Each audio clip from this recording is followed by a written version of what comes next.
L'esercito dell'Ebro, e l'esercito dell'Ebro, una noche il rio passò, ai Carmela, una noche il rio passò, ai Carmela, e alla strofa s'invasora,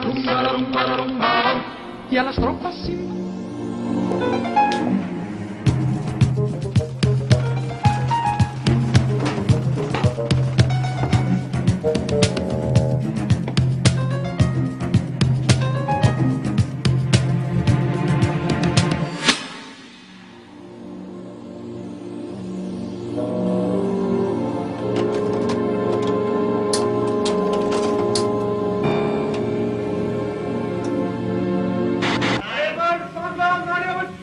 Paris à feu et à sang, la nuit d'horreur de Paris, la Gazette del Popolo, la Fiera Scandali. Le 7 février 1934, après la France, l'Europe et le monde découvrent avec stupeur dans les journaux que la veille à Paris, une émeute des forces d'extrême droite a tourné à l'affrontement sanglant, faisant vaciller, après les démocraties italiennes et allemandes, la République française. Le fascisme pouvait-il vraiment passer à Paris ce jour-là? Lorsqu'en 1922, Mussolini s'impose avec la marche sur Rome des chemises noires, beaucoup pensent, avec le socialiste belge Émile van der Velde, que seuls des pays méditerranéens pré-industriels sont réellement menacés par le fascisme. Mais avec la crise de 1929, le cercle des régimes autoritaires se resserre autour des quelques puissantes démocraties qui demeurent en Europe de l'Ouest après l'effondrement de la République allemande. Parmi celles-ci, la France, plus vieille démocratie d'Europe, où la Troisième République est établie depuis la fin des années 1870, demeure le modèle pour les quelques républiques sœurs. Mais ce modèle semble déjà épuisé, privé de tout prestige.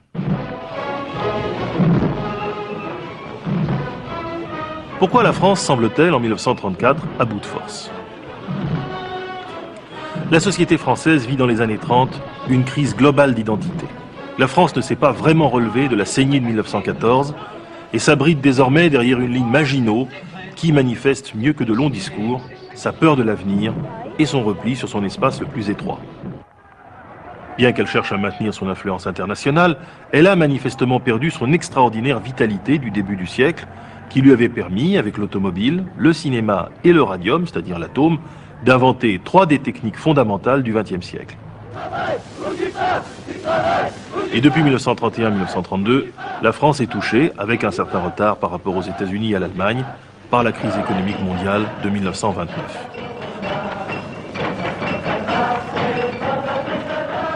Un sentiment de marasme général et de pessimisme s'empare du pays et érode le sentiment républicain, autrefois largement majoritaire. Dans ces conditions, l'extrême droite, qui a toujours existé en France, connaît un développement inattendu et puissant. Quelles sont les composantes de cette extrême droite? On peut distinguer trois cercles dans l'extrême droite des années 30. Le premier cercle est formé par les mouvements anti-républicains qui se sont développés dès le début du siècle avec l'affaire Dreyfus.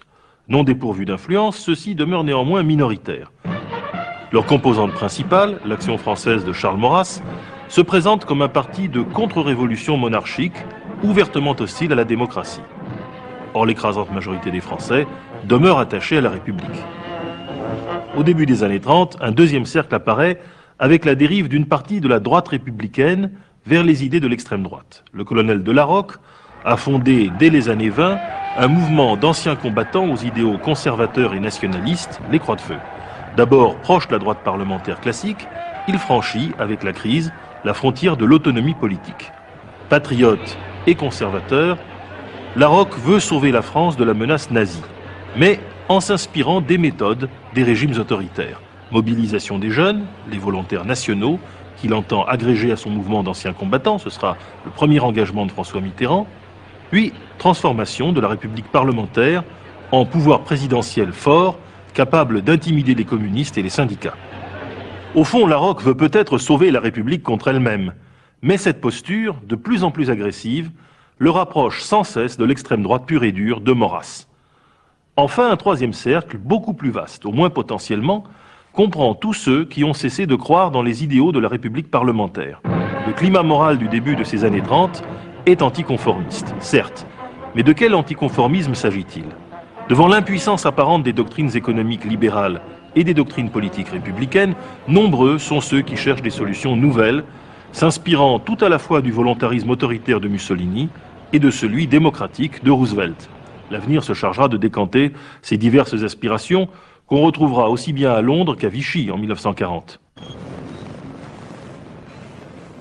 Pour l'instant, le scepticisme inquiet des nouvelles générations joue d'abord en défaveur des vieilles barbes de la Troisième République et désarme l'opinion face à l'agressivité des ligues. Tout est donc prêt pour une explosion. Dans ce climat général de contestation et d'effervescence, quelle est la mèche qui allumera l'émeute? On savait la Troisième République incapable, impuissante, mais on la croyait encore honnête pour l'essentiel.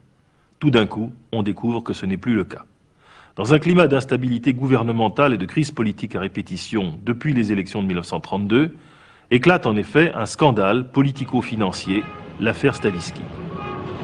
Un génial escroc juif russe et plusieurs ministres radicaux sont impliqués dans ce scandale qui provoque dans tout le pays une spirale hystérique où l'on dénonce pêle-mêle la République parlementaire, les voleurs et la corruption soi-disant généralisée. Pour sortir de ce climat délétère, le leader radical Édouard Daladier forme alors un gouvernement de combat dont l'un des premiers actes sera le renvoi du préfet de police Chiappe, soupçonné à juste titre de liens étroits avec l'extrême droite. La réponse des ligues est immédiate. Le 6 février 1934, l'Action française et les Croix de Feu du colonel de Larocque appellent avec divers groupuscules fascistes à manifester à Paris. Réunis place de la Concorde, ces ligues tentent de franchir en force le pont de la Concorde, tandis que la Chambre des députés siège en séance de nuit au Palais Bourbon. La garde républicaine, fidèle à la démocratie, ouvre le feu. Une quinzaine d'émeutiers trouvent la mort. La France est au bord de la guerre civile. Le 7 février, le pays se réveille dans la stupeur. Le gouvernement Daladier, contraint à la démission, est remplacé par un gouvernement d'union nationale, présidé par l'ancien président de la République, Gaston Doumergue. Peu à peu, l'opinion se reprend, grâce notamment à la province. Le 12 février 1934, communistes et socialistes se retrouvent ensemble pour dénoncer le fascisme. La page de la division de la gauche est tournée. Cette gauche socialiste et communiste, en manifestant pacifiquement dans toute la France, démontre que la République n'est pas encore morte.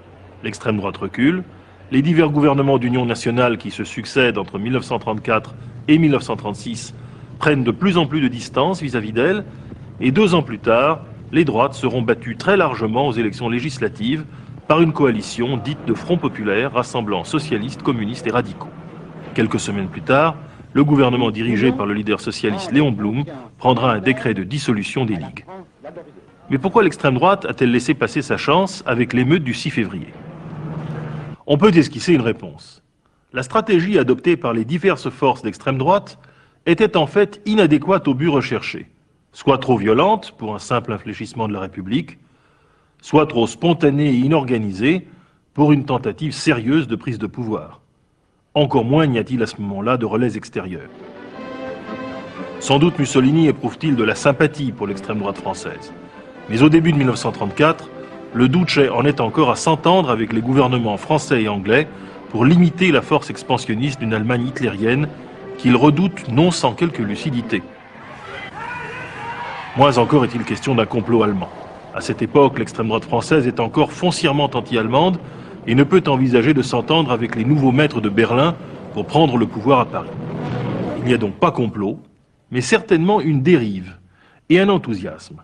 Tout d'un coup, les militants d'extrême droite ont le sentiment que le mur républicain commence à céder. Et devant cette immense opportunité, ils avancent, sans coordination. Ceci ne signifie tout de même pas que les ligues n'avaient aucune stratégie. Mais si oui, laquelle?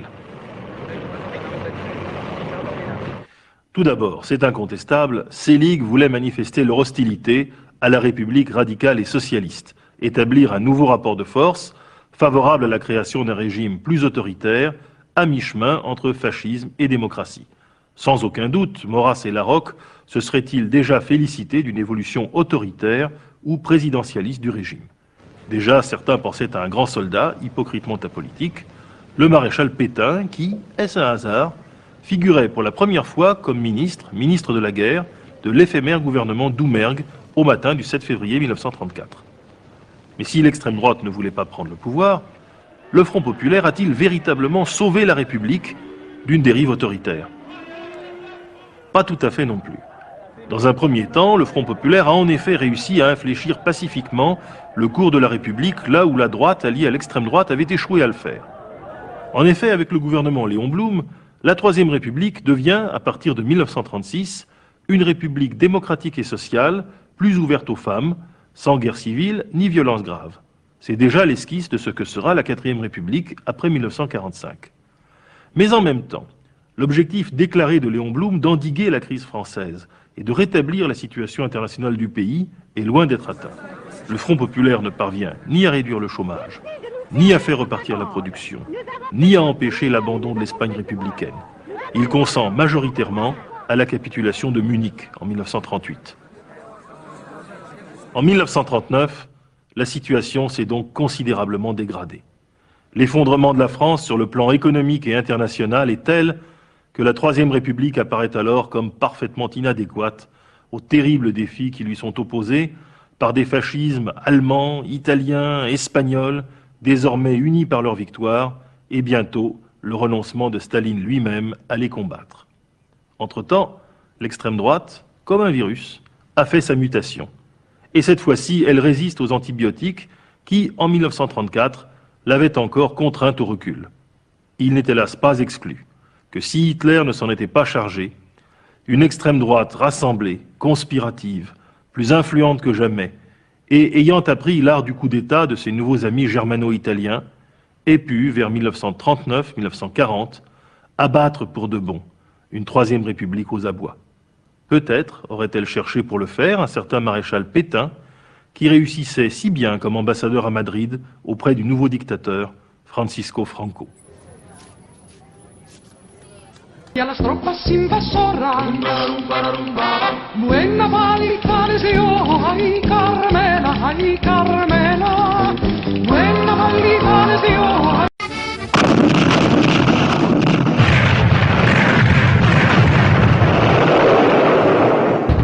La guerre d'Espagne éclate en juillet 1936. Sur un mot d'ordre des généraux Franco et Sanjurjo, les garnisons se soulèvent dans tout le pays. Les rebelles n'ont pas accepté la victoire du Frente Popular, une coalition de gauche qui a remporté les élections en février 1936. À l'annonce du soulèvement, une réaction populaire vigoureuse se lève contre le coup de force. Des milices ouvrières se constituent et s'arment tant bien que mal. La guerre civile commence.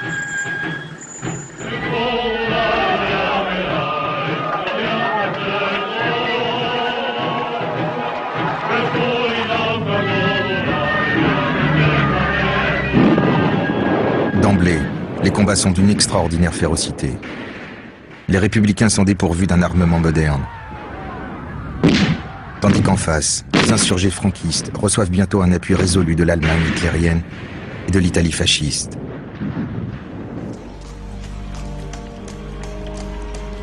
Franco, assuré de ce soutien, hâte le débarquement en force de ses troupes à partir du Maroc espagnol et impose son pouvoir sur une grande partie du territoire.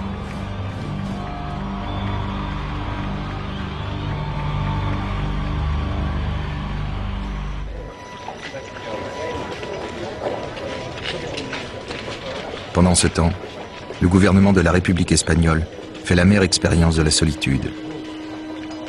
Il approche Léon Blum pour lui demander le droit d'acheter en France des armes et des avions. Moment décisif. Léon Blum se sent profondément solidaire. Et pourtant, la mort dans l'âme, il est contraint de rester hors jeu. Car il sait que la Grande-Bretagne ne le rejoindra pas dans l'aventure d'une intervention en Espagne. Le Premier ministre, Neville Chamberlain, se méfie du pouvoir des Rouges en Espagne. Et il est partisan, comme la majorité de ses compatriotes, d'une politique d'apaisement, de compromis avec les dictatures. Léon Blum est impuissant. De surcroît, dans son propre gouvernement, les radicaux sont hostiles à l'idée d'agir sans les Anglais. Quant à la droite française, elle fulmine contre une telle perspective. En réalité, le choix de Blum n'est pas entre intervention et abstention, mais de rester au pouvoir sans intervenir ou de démissionner. Sa tâche au gouvernement commence à peine. Il ne partira pas. Léon Blum tente néanmoins d'élaborer une solution.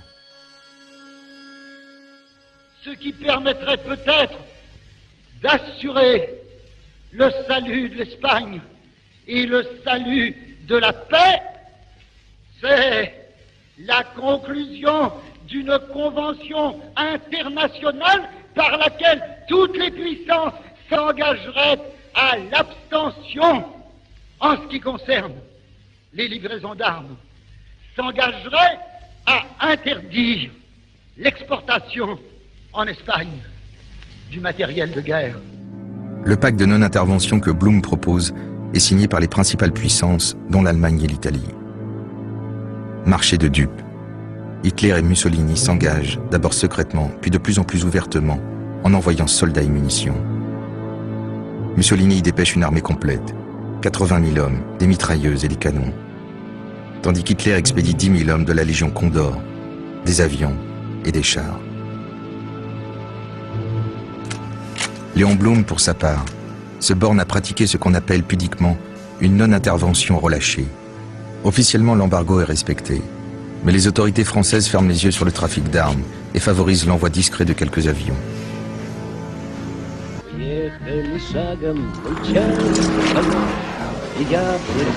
De son côté, Staline soutient les républicains et expédie armes et matériel accompagnés de conseillers militaires.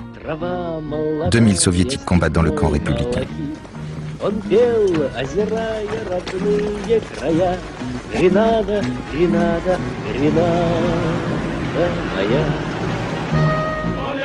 Sous l'impulsion de l'internationale communiste, les volontaires viennent combattre aux côtés des républicains.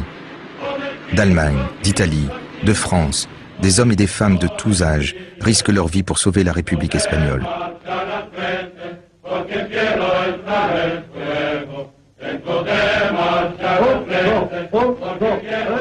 Parmi eux se distinguent George Orwell et Ernest Hemingway. Ces brigades internationales, à peine débarquées, vont aider Madrid la républicaine à résister au siège des franquistes. La guerre s'installe alors dans la durée.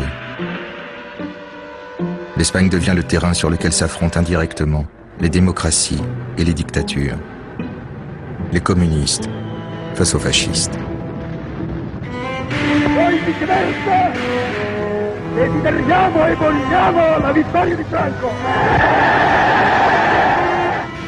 Todos contra la reacción, todos contra el fascismo, un solo frente, una sola unión, hombro con hombro unidos todos hasta acabar con el enemigo.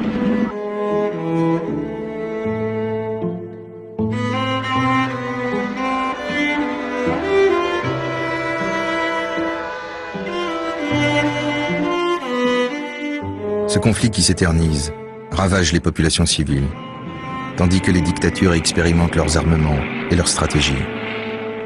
Le 26 avril 1937, des avions allemands et italiens larguent plus de 50 tonnes de bombes et 3000 engins incendiaires sur la petite cité basque de Guernica.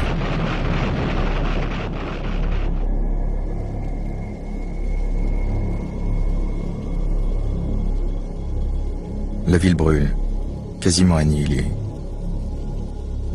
On dénombre plus de 1600 morts. Le martyre de Guernica marque une date sinistre dans l'histoire de l'humanité. C'est la première fois qu'on s'en prend depuis les airs, non pas à une cible militaire, mais à des populations civiles, délibérément.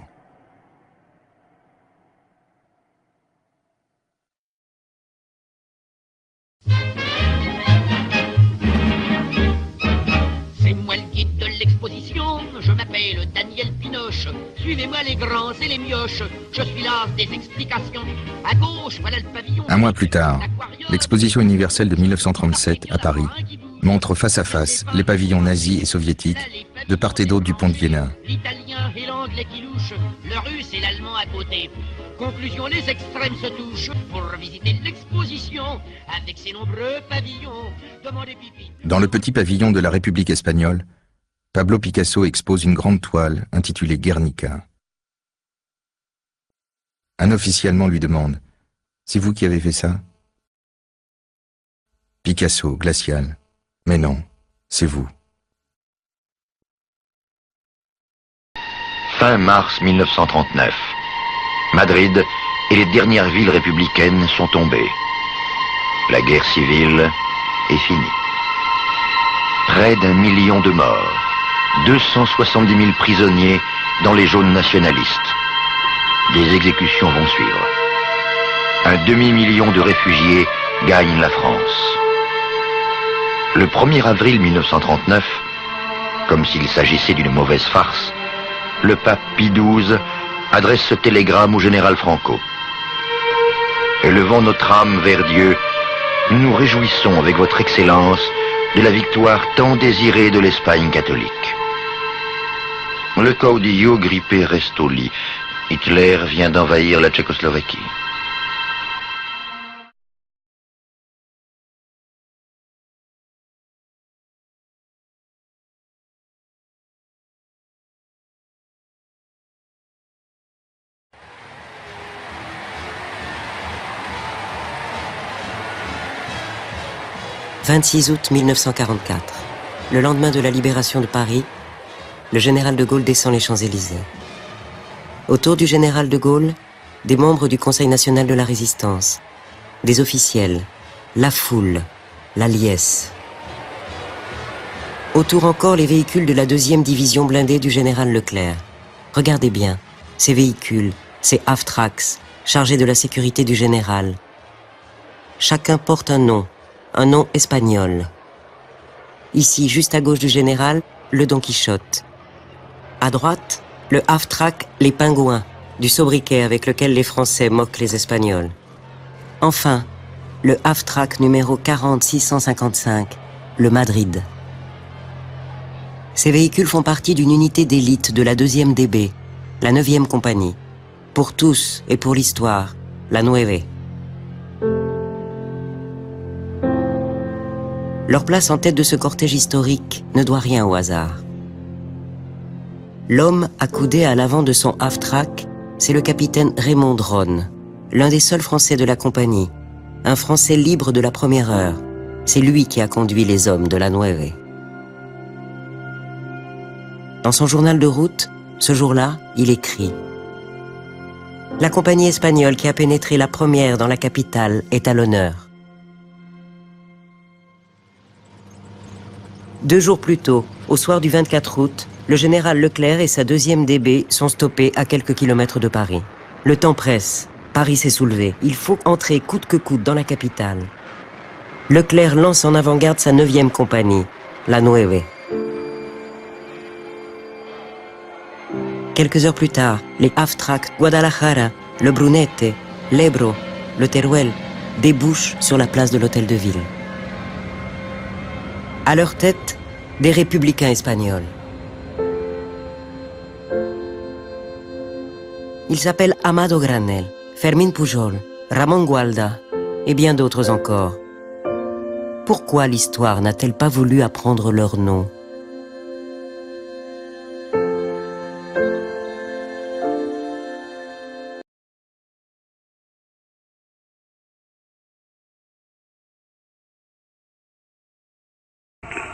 Le 25 avril 1974, les jeunes capitaines de l'armée portugaise déclenchent un coup d'État et, portés par la population en liesse qui distribue des fleurs, renversent la dictature au pouvoir à Lisbonne.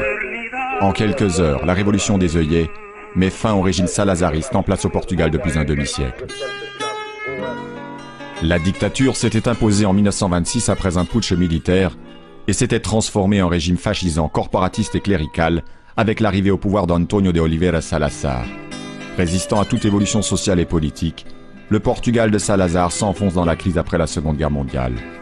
Dans les années 60, le dictateur engage le pays dans des guerres coûteuses pour préserver l'empire colonial.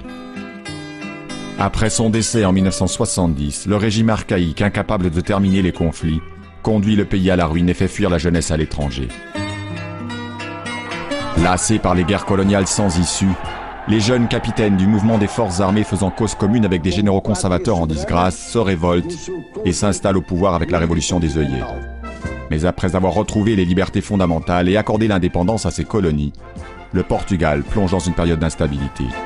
Pendant 2 ans, alors que les gouvernements se succèdent à la tête du pays en pleine ébullition, les militaires progressistes soutenus par les communistes s'affrontent aux centristes et conservateurs.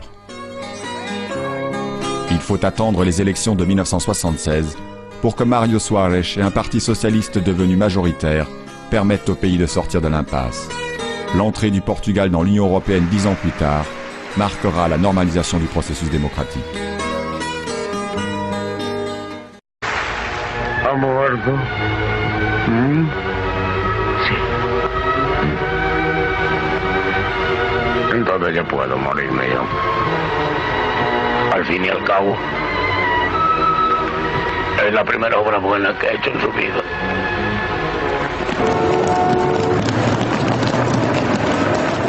Le 1er mai 1976, l'entrée du pays dans l'après-franquisme est célébrée par de jeunes Espagnols qui se jouent de la police.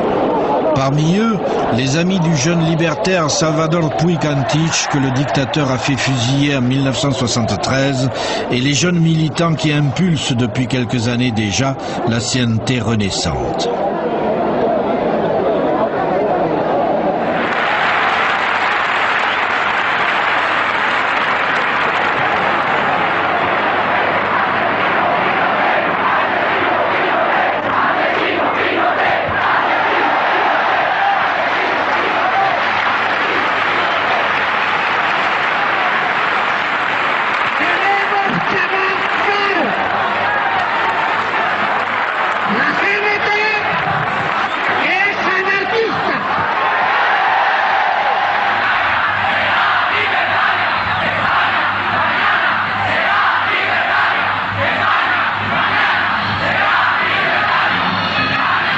Dans la foule qui s'agglutine autour des drapeaux rouges et noirs, ils sont tous là, jeunes et vieux. Ils écoutent les mêmes discours, ils parlent à la même tribune, mais le temps a usé les mots et certains ne veulent plus les entendre.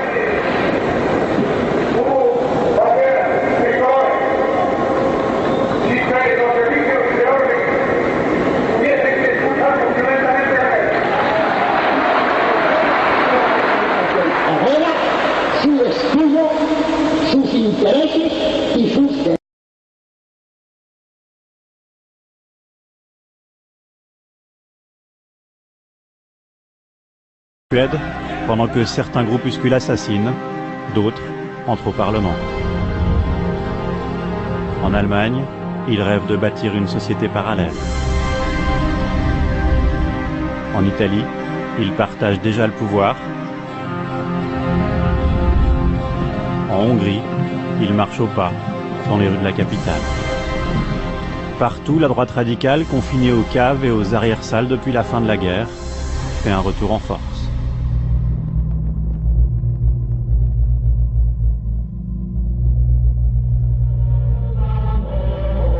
Centre-ville de Nice, une marche au flambeau se prépare. Drapeau rouge et noir, ce sont les jeunes du bloc identitaire, un mouvement d'extrême droite radicale qui organise la marche. Une marche en l'honneur de Catherine Ségurane, la Jeanne d'Arc niçoise qui bouta les Turcs hors de la ville au XVe siècle. Avec l'effritement du Front National, la droite radicale, qui reste très minoritaire en France, a perdu son élément fédérateur. Désormais, elle tente de se restructurer. Le bloc identitaire est en passe d'y arriver. Aujourd'hui, ils sont plus de 150 à traverser la ville, sous le contrôle de Philippe Vardon, le patron des identitaires niçois. Vous pouvez le voir dans le défilé, il y a quand même une énorme majorité de jeunes. Donc voilà, c'est important pour nous de montrer que c'est justement les nouvelles générations qui ont le plus conscience de leur identité et qui sont présents pour honorer notre plus longue tradition. Philippe Vardon, ancien élève de Sciences Po, condamné à 50 000 € d'amende, 8 mois de prison avec sursis et 2 ans de privation de droits civiques pour rédaction de tracts haineux et reconstitution de ligues dissoutes. Le bloc identitaire s'est construit sur les cendres d'Unité radicale, un parti interdit à la suite de l'attentat raté contre Jacques Chirac le 14 juillet 2002. L'auteur du coup de feu contre le président de la République était un sympathisant d'Unité radicale. Aujourd'hui, ses héritiers marchent au flambeau au cœur de Nice, dans l'indifférence quasi générale. C'est un petit peu pas terrible qu'on ait des défilé des extrêmes comme ça dans les rues et que les gens regardent en faisant ça sous l'air et en trouvant que c'est tellement authentique de la France. Moi, ça me fait penser au Ku Klux Klan. Ça m'inquiète un petit peu. Vardon et ses copains se sont présentés pour la première fois aux dernières élections municipales. Résultat, près de 5%, un score qui les place juste derrière les grands partis. Aujourd'hui, en guise de discours, Vardon sélectionne les vers les plus virulents d'un poème de l'époque, dédié à la Jeanne d'Arc locale. La voyez-vous saisir l'étendard aboré et fouler sous ses pieds, sanglant et déchiré, l'odieux croissant du prophète. Plonger et replonger au sein de l'étranger, noble femme, ce fer qui venait nous venger et nous sauver de la conquête.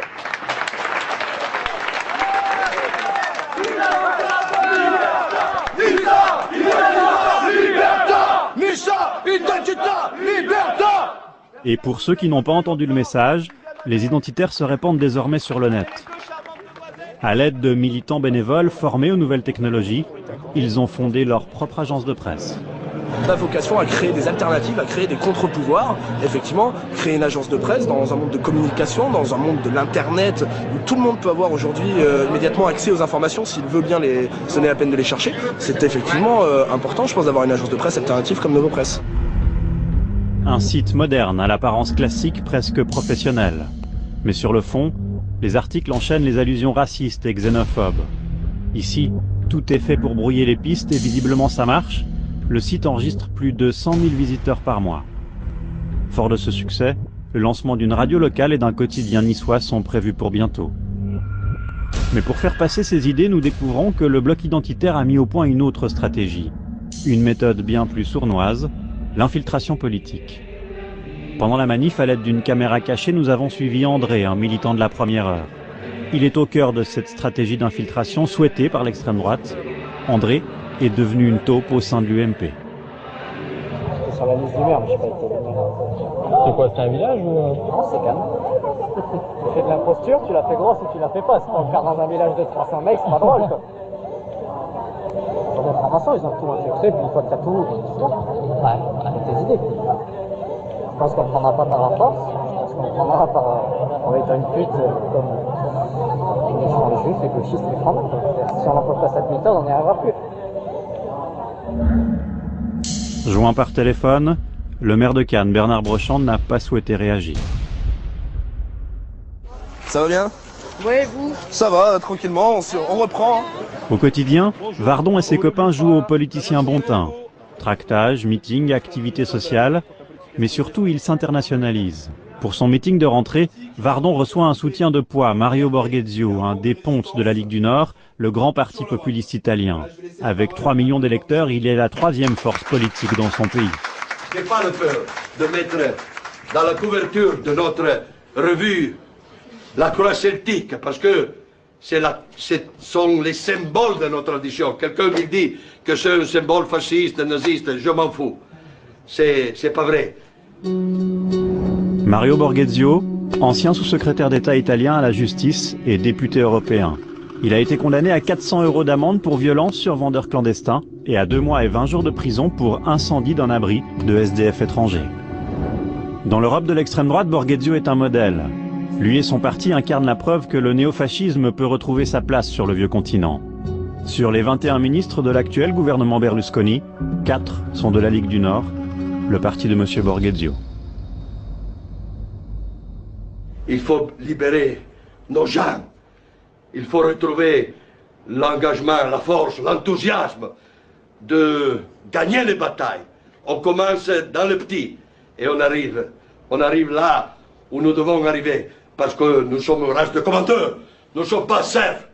Nous sommes patrons. Nous sommes maîtres chez nous. C'est notre lutte. C'est notre devoir. Maître chez nous. Liberté. Nisa rebella. Ribellati. Après avoir chauffé la salle, Borghezio va maintenant donner ses conseils aux militants. Habituellement, aucun journaliste ne devrait entendre ce qui va se dire, mais là notre caméra tournait. Il faut entrer dans les petits administration du pays, etc. Il faut mettre beaucoup sur cet aspect identitaire, cet régionalisme,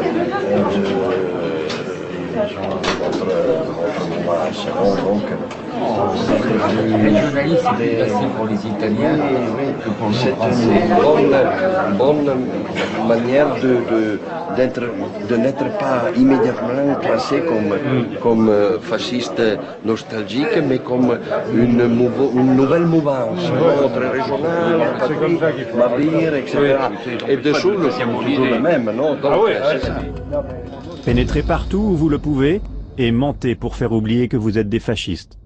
La caméra est repérée, on n'en apprendra pas plus. Nous poursuivons notre enquête dans le pays où les groupuscules à l'idéologie néo-nazie sont le mieux structurés, la Suède.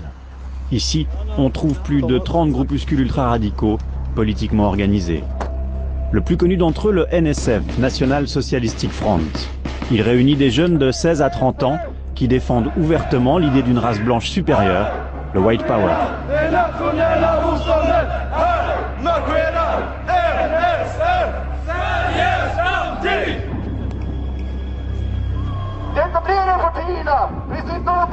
Les partis établis se fichent des conséquences de leur trahison envers le peuple suédois.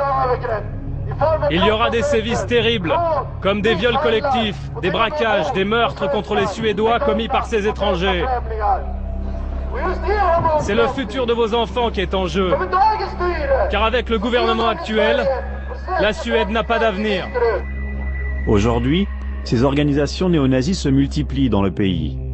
D'après les autorités suédoises, 17 nouveaux groupes se sont créés ces 2 dernières années. Derrière ces adolescents rebelles et leurs meetings à l'apparence folklorique, se cachent en réalité des jeunes très violents. Les journaux regorgent de leurs crimes de haine, comme celui d'un Kurde sauvagement attaqué à coups de couteau, ou le meurtre d'un handicapé. 2 sympathisants nazis d'un groupuscule appelé le SMR ont filmé la torture qu'ils ont infligée à cet homme de 55 ans avant de le tuer.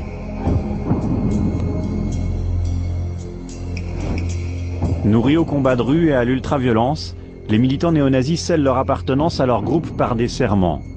Comme pour des sectes, il est très difficile d'en sortir. Seb en paye le prix aujourd'hui.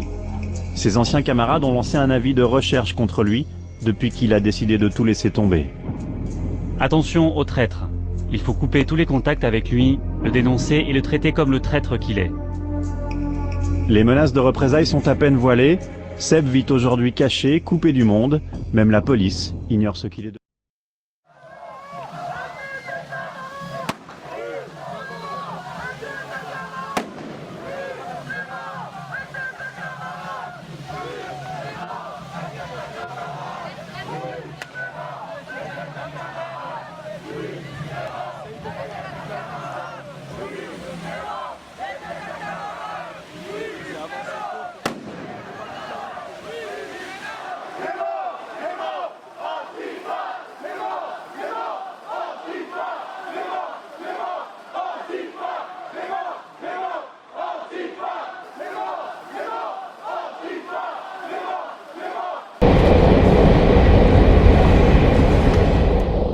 Eh bien, je suis Lucio Urtubia, je suis un basque espagnol de la Navarre. Je suis ici depuis bientôt une trentaine d'années, dans ce local que j'ai créé moi-même sans rien demander à personne.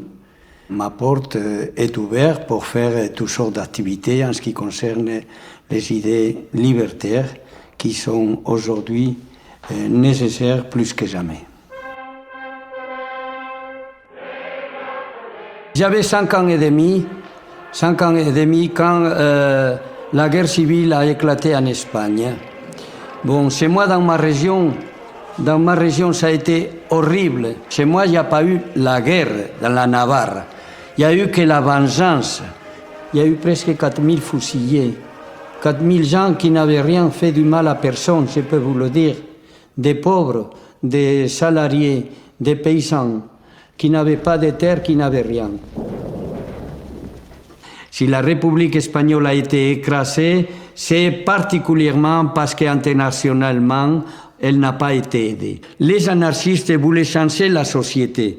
Je crois qu'ils étaient fous à cette époque parce que, bon, c'était impensable. Mais quelle folie extraordinaire. Vous voyez, vouloir changer la société, une société égalitaire, une société du travail, une société où il n'y avait pas de pauvres. Tu vois, tout était à partager, des écoles pour les pauvres, enfin, toutes ces choses-là. Et d'un seul coup, je me retrouve au service militaire, ces militaires qui avaient fait la guerre d'Espagne, la guerre civile, et qui n'avaient fait que participer à l'exécution des républicains.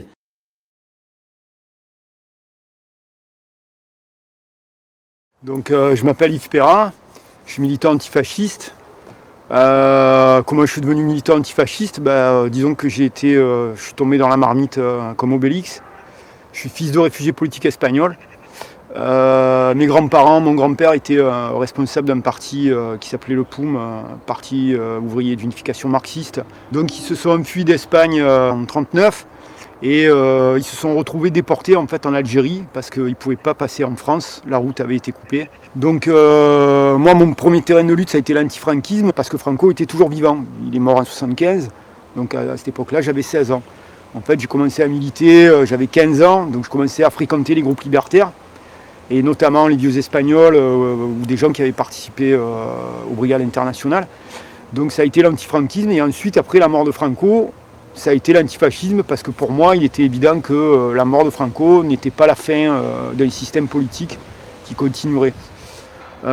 Jusqu'au moment où est arrivée la gauche au pouvoir. Là, d'un coup, effectivement, le terrain de l'antifascisme a été déserté par toutes les organisations politiques parce qu'il paraissait qu'effectivement, la gauche au pouvoir, c'était plus le fascisme n'était plus à l'ordre du jour. Il se trouve qu'en 1983, il y a eu des élections municipales à Marseille. Et là, effectivement, l'extrême droite a pu obtenir 10% des voix sur la question de l'immigration et de l'insécurité. Je suis parti ensuite en Amérique du Sud. Nos aînés avaient connu Cuba en 1959, c'était un rêve. Nous, on a eu le Nicaragua en 1979. Donc en 1984, je suis parti au Nicaragua pour participer à une petite révolution en Amérique centrale. Je suis revenu au moment où le Front National a explosé. Et à partir de là, il y a une riposte qui se met en place. Un peu partout en France, il y a des groupes qui se créent. Notamment, le plus célèbre, c'est le SCALP.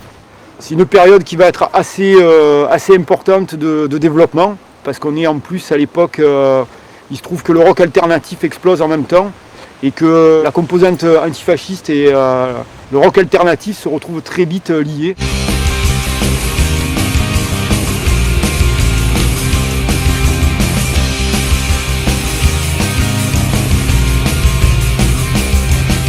À tous nos camarades qui ne sont plus là, à ceux qui sont tombés, une arme au poing, à ceux qui ont rêvé à plus d'égalité, à ceux qui en prison ont payé leur affront.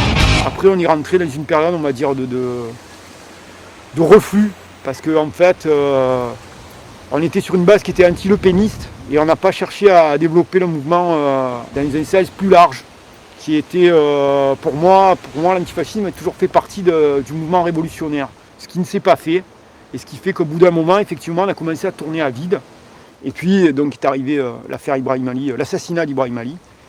Ibrahim Ali c'était un jeune Comoréen d'une cité des quartiers nord de Marseille. Il participait à un groupe de rap local qui s'appelait B-Vice. Ce soir-là, donc après la répétition, ils étaient en retard. Et donc ils couraient dans les rues pour aller rattraper le bus qui devait les ramener dans leur cité, parce qu'après il n'y en avait plus. Et ce soir-là, ils ont fait la mauvaise rencontre. Ils sont tombés sur des couleurs d'affiches du Front National. Et ces gens-là étaient armés. Et ils ont tiré.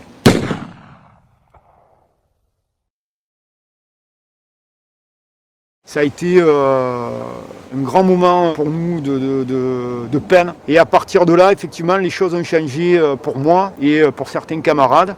De là a découlé l'idée de monter un groupe qui serait un groupe d'autodéfense. Et c'est de là que sont nés les FTP, francs-tireurs partisans. Donc à partir de là, effectivement, on va entamer sur une période de 5-6 ans plusieurs actions qui viseront à chaque fois les intérêts du Front National, donc les permanences, Et après la mort d'Ibrahim Ali, donc, on a commencé à toute une série de plastiquages qui se sont achevés en 1998. On était 2 incarcérés et on a bénéficié de ce mouvement de solidarité qui est parti à la base effectivement du mouvement libertaire et du mouvement Antifa et qui s'est très vite élargi à l'ensemble du mouvement social. On était un mouvement d'autodéfense et ça les gens l'ont très bien compris.